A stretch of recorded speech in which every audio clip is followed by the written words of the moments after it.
Well, folks, you have been asking for it, and now you have it.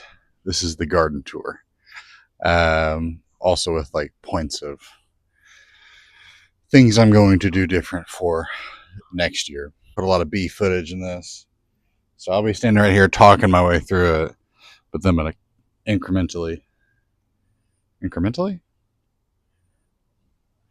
When I'm talking about the things that I'm talking about, whether it be blueberries, blackberries, tomatoes, whatever, I'm going to cut in some sweet bee footage of those things.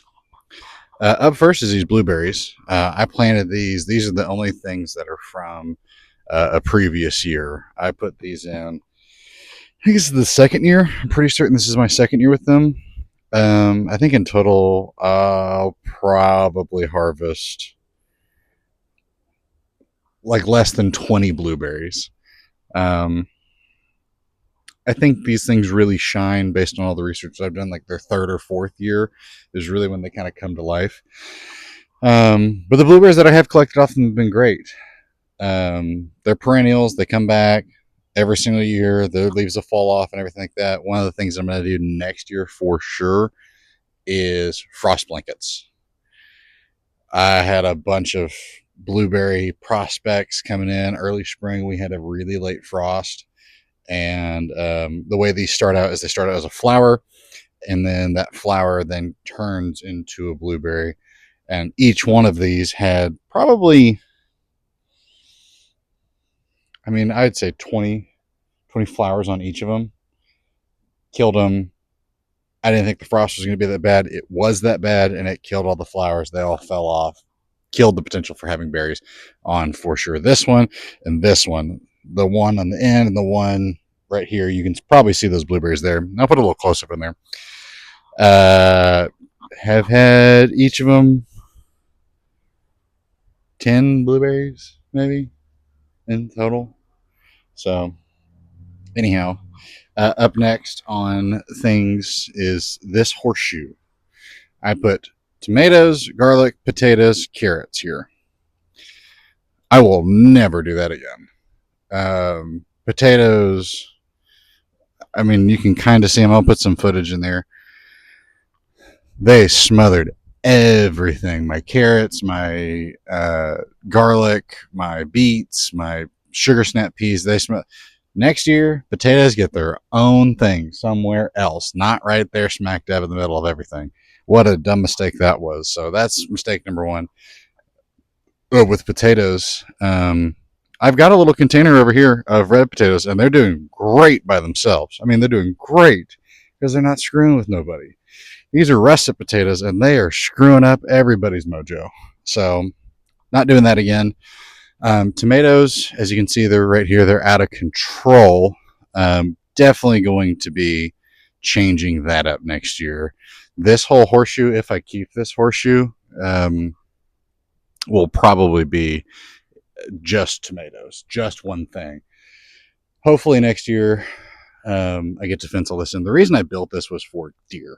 I have all sorts of deer up in this neighborhood, so I'm just trying to eliminate the contact. Even over here on my bean poles and some of the other things, deer are still getting in. My black bears, I just fenced them in because deer are still getting to them.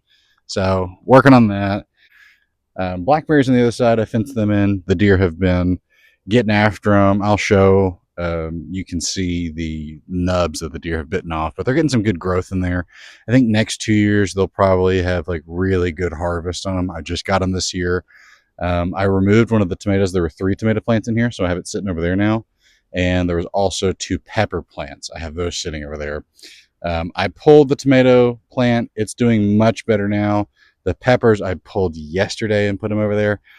I've covered them with a tarp right now. I think the sun's just too much for them. I know they love the heat. I know they love hot soil.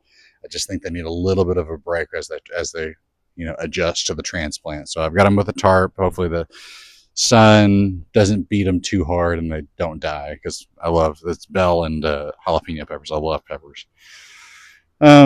Up next, I just planted some more bush beans because I'm sick and tired of these ones getting eaten by my TP.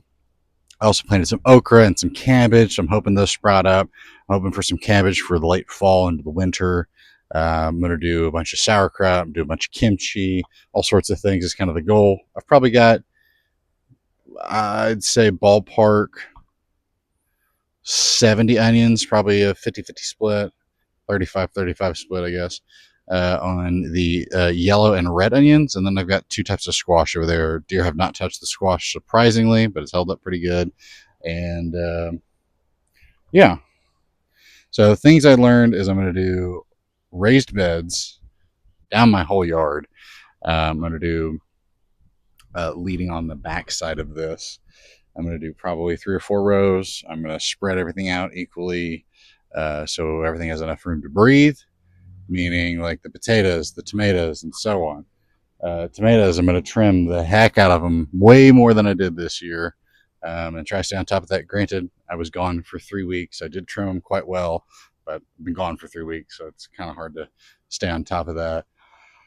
Same with the compost, and I'll show up on that. Not going to leave it unchecked next year because, granted, again, gone for 3 weeks. I have tomatoes and squash. I have 3 tomato plants and I think 2 squash plants growing out of there. And I don't really want to transplant them, but I got compost I got to throw away. So I don't know. I will be planting more and more and more flowers next year too. Sunflowers, zinnias, all sorts of things is what I want to do to really get that rolling. It's kind of a pollinator's paradise. So next year, definitely going to be utilizing a lot more space in my garden, in my yard. I'm going to try to maximize here next year. So I'm going to roll some sweet bee footage. So that's my garden tour at the moment. Hopefully, I edit this in a way where it makes sense and you can see it and enjoy it. Otherwise, I'll look stupid. That's it.